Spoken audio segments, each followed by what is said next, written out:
Hello, you're watching Daily Debrief brought to you by People's Dispatch. I'm Shreya and today we are here to talk about a massive rally in Paris where protesters have called for a general strike against soaring inflation.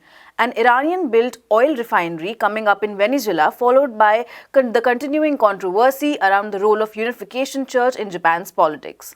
On Sunday, October 16, thousands of protesters marched the streets of Paris to raise their voice against the government's inaction over rising cost of living in France. The demonstrations come after weeks of strikes for higher wages at oil refineries that have sparked acute fuel shortages across the country. According to reports, nearly 60% of the total petrol output has been reduced, leaving 1 in 3 petrol stations out of stock. We have with us Abdul from People's Dispatch to discuss more on this issue. So, welcome to the show, Abdul. Can you tell us what has moved the people to the streets in Paris? Why are they protesting? See, this is primarily a reaction to the government's failure. I think it is not only confined to France. Most of the European countries are suffering through it.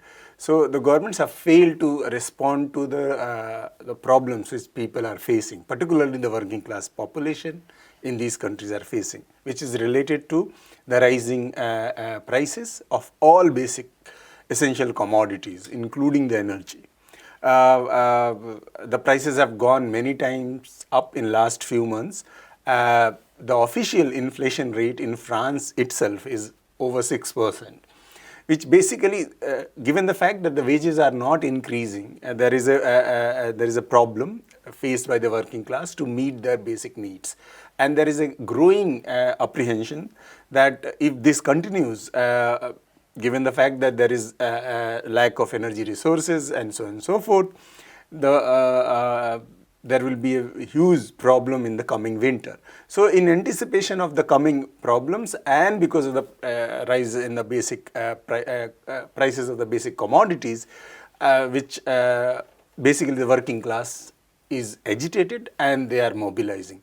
In France in particular, the oil refinery workers are on a strike. The majority of the refineries in France are not functioning, and because of that, the oil production has gone down very drastically, which basically has added to the overall energy crisis in this country, which has also forced people to come on the streets. We should remember that the opposition leader, Jean Mélenchon, when he was contesting the presidential election, he contested on certain issues. The issues were there should be a freeze on the prices of the basic commodities growing, and then there should be more taxation to fund the basic necessities of people.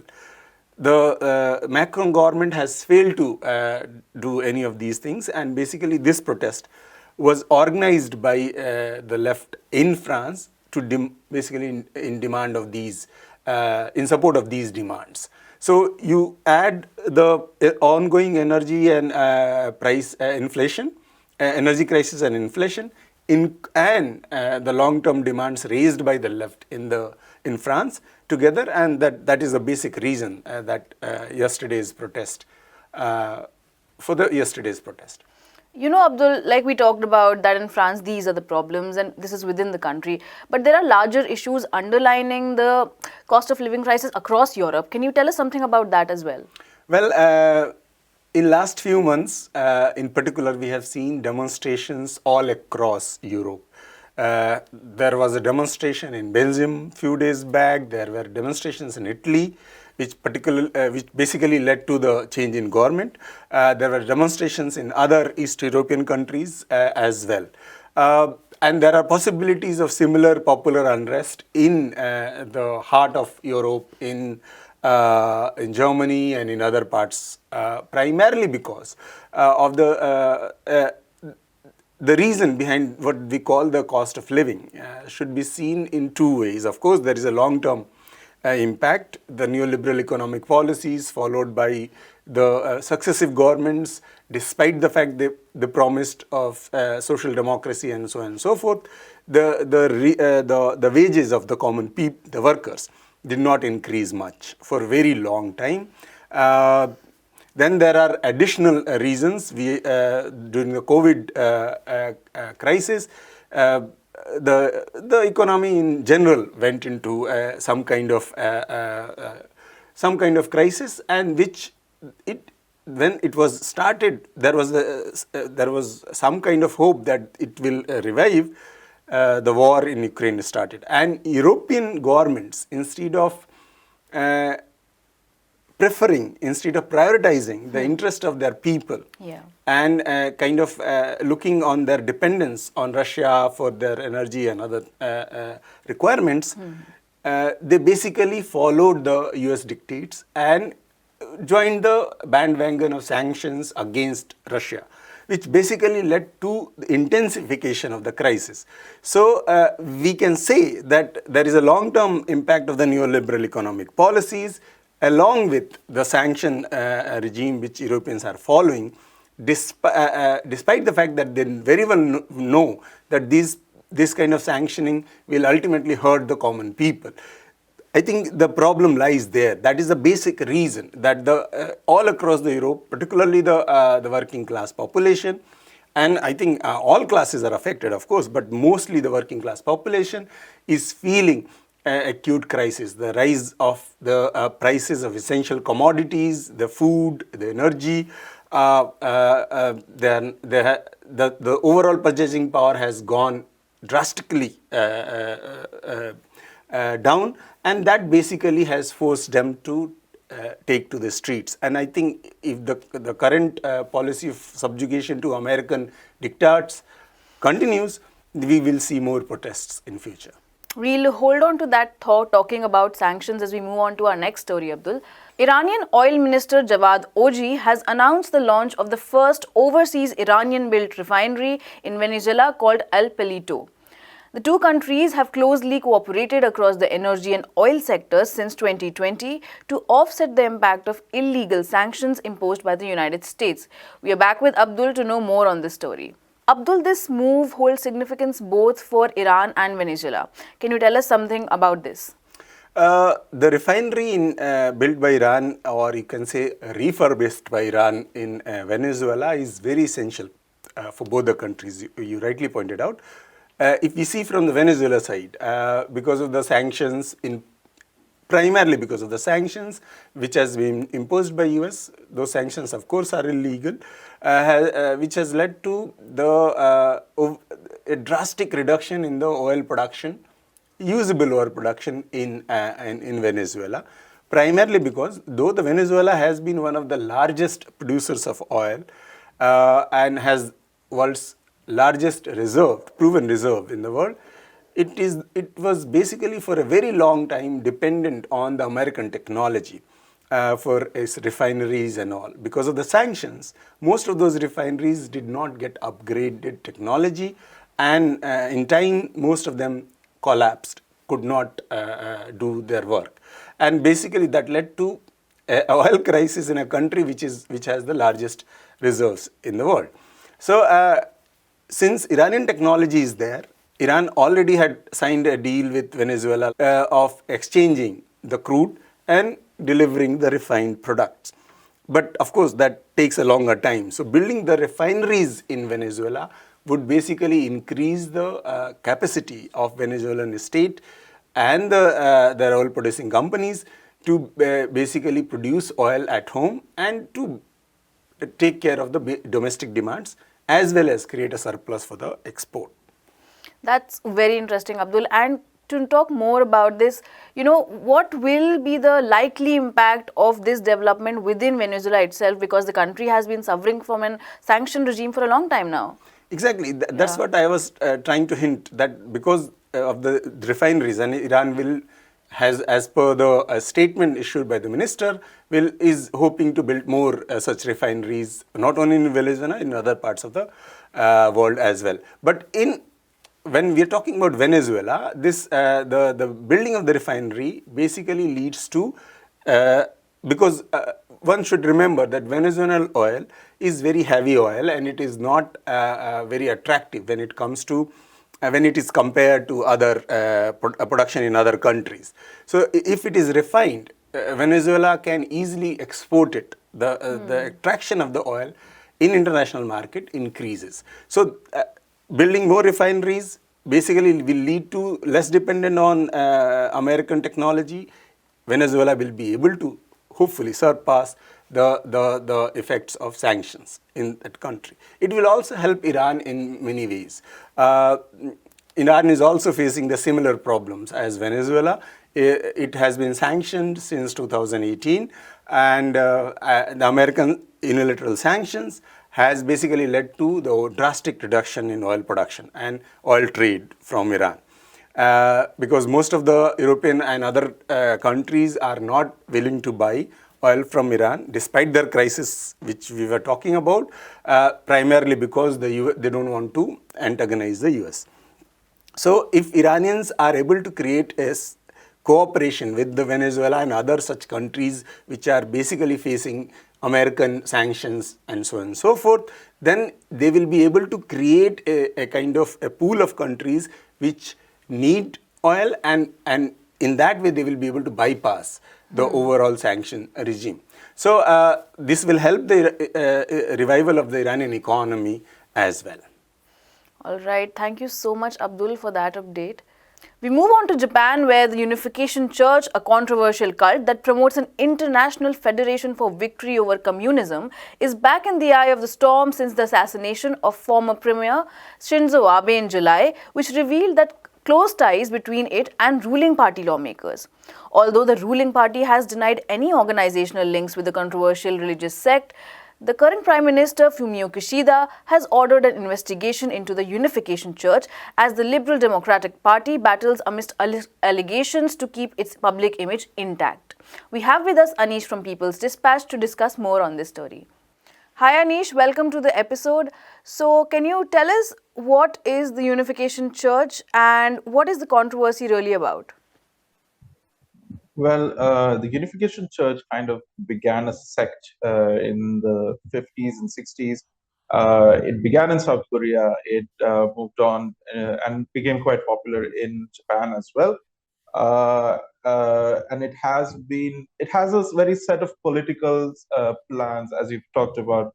It has a very outrightly anti-communist stand, but not just an anti-communist standpoint, but also quite rigidly social conservative views on a whole host of things, ranging from LGBTQ rights to abortion to a whole set of other factors, including women's rights and other things. So this has been like a very sort of a reactionary force that has grown. It grew in the context of the Cold War, and it still has that baggage that goes along with it. But over the years, it was not just this political reactionary standpoint that became the bigger controversy. Over the years, we've seen the what are called the Moonies right now become the center of controversies, multiple scandals, which includes a sarin gas attack in Tokyo in 1995, and also multiple, not just one, but multiple cases of members and followers being cheated, defrauded, into giving exorbitant amounts of funding to the organization, to the point that they go bankrupt on the pretext that they are being afflicted by demons and whole set of other, very new age sort of mumbo jumbo that actually was used to, exploit gullible middle class Japanese people. And that is kind of the reason why it is sort of like a blowback over the years that we've seen the son of one such victim who spent nearly 100 million yen, eventually becoming the assassin right now, the very infamous assassin of Shinzo Abe, because of his not just his family's connection with the church, but also his own political connection with and the ruling party's connection with the entire organization. So the organization itself is not that huge in Japan. It barely has about 100,000 followers as per its own records. but its influence is quite significant, and its influence, especially among the more conservative anti-communist blocs, and the kind of money that it uses to lobby for the causes that it advocates for, is the more significant part. And that has always been a controversy in South Korea. Right now, it is coming under a renewed set of scrutiny since the assassination in Japan. Yes, Anish, so what are these political connections? What do we know about it so far? So the kind of revelations that have happened over the past 2 months right now, or less than 2 months since the assassination, is quite damning in the sense that the Liberal Democratic Party, the ruling coalition that has been in power in Japan for since the beginning of its constitution, nearly with very small breaks, has very close ties with the organization. Now, an internal party survey recently found that more than half of its national legislators have some or the other connections or ties with the Unification Church. As I said, the church itself does not have a huge set of followers. It's not a very popular organization or a religious ideology. In Japan, it barely has 100,000 people in a country of over 130 million people, but it is the kind of influence that it has among the political elite, especially the conservative, the more reactionary, more pro-war and anti-communist political elite in Japan, and also the kind of money that they use for these politicians. Obviously, most of these politicians are like the kind of connections. Obviously, we have to talk about range from anything between an MP, parliamentarian, just attending one of the church events, to being part of fundraisers, to like Shinzo Abe having members of their family being active organizers of the church. Now, in the light of the revelations that came out after the assassination, about the set of political connections, we had like nearly half a dozen ministers resigning immediately because of their connections. And this only shows how, despite the massive, unpopularity of this organization, the entrenched set of powers that they had, the influence that they had in the LDP elite, is the more concerning part, especially for a country like Japan, which has over the past few years, especially under the LDP, since Abe has been trying to push for a new constitution that will go against its original pacifist nature, wants to recognize or give full state recognition as a state arm for its armed forces. It wants to increase its military spending, increase its military presence in the region, and is going for a more confrontational policy, foreign policy, set of foreign policy steps against China and its alignment in a more confrontational manner with the United States foreign policy dictate, especially in the cases of Russia and even in Taiwan and Hong Kong. So this sort of very belligerent, if not belligerent exactly, but a very aggressive sort of foreign policy that we've seen is also thanks to a large part of this advocacy that the church has been pushing for in the past several decades. And they have also been pushing against any kind of peace advocacy, against any kind of pacifism, or even anti-militarization in the region. So that has also, I mean, there is definitely certain influence or an alignment, a political alignment between the Unification Church and the government's policies on such matters.